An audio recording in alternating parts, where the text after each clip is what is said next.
துடுக்குத்தனமும் குறும்புத்தனமும் மிக்க ஒரு போராளி.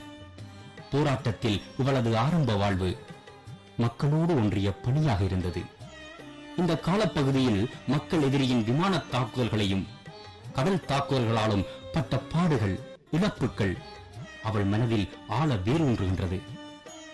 நான் கரும்புலியாக போக வேண்டும், எங்கட மக்கள் நிம்மதியாக கடலில் இறங்க வேண்டும். அதற்காகவே கரும்புலி அணியில் இணைந்து கொள்கிறாள். மலை அசைவது போல் வரும் அலைகளுக்கு இடையில் லாபகமாக படகோட்டி அவள் செய்த கடற்சண்டைகள் ஏராளம்.